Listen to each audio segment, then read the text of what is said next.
بسم اللہ الرحمن الرحیم۔ السلام علیکم۔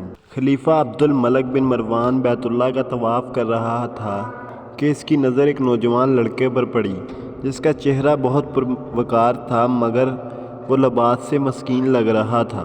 خلیفہ عبد الملک نے پوچھا یہ نوجوان کون ہے تو اسے بتایا گیا کہ اس نوجوان کا نام سالم ہے اور یہ سیدنا عبداللہ بن عمر رضی اللہ عنہ کا بیٹا اور سیدنا عمر بن خطاب رضی اللہ عنہ کا پوتا ہے۔ خلیفہ عبد الملک کو دھچکا لگا اور اس نے اس نوجوان کو بلایا۔ خلیفہ عبد الملک نے پوچھا کہ بیٹا میں تمہارے دادا سیدنا عمر فاروق رضی اللہ عنہ کا بڑا مداح ہوں، مجھے تمہاری یہ حالت دیکھ کر بڑا دکھ ہوا ہے، مجھے بہت اچھا لگے گا اگر میں تمہارے کسی کام آ سکوں، تم اپنی کوئی ضرورت بیان کرو، تم جو مانگو گے دیا جائے گا۔ نوجوان نے جواب دیا، اے امیر المومنین، میں اس وقت اللہ کے گھر بیت اللہ میں ہوں اور مجھے شرم آتی ہے کہ میں اللہ کے گھر میں کھڑا ہو کر کسی اور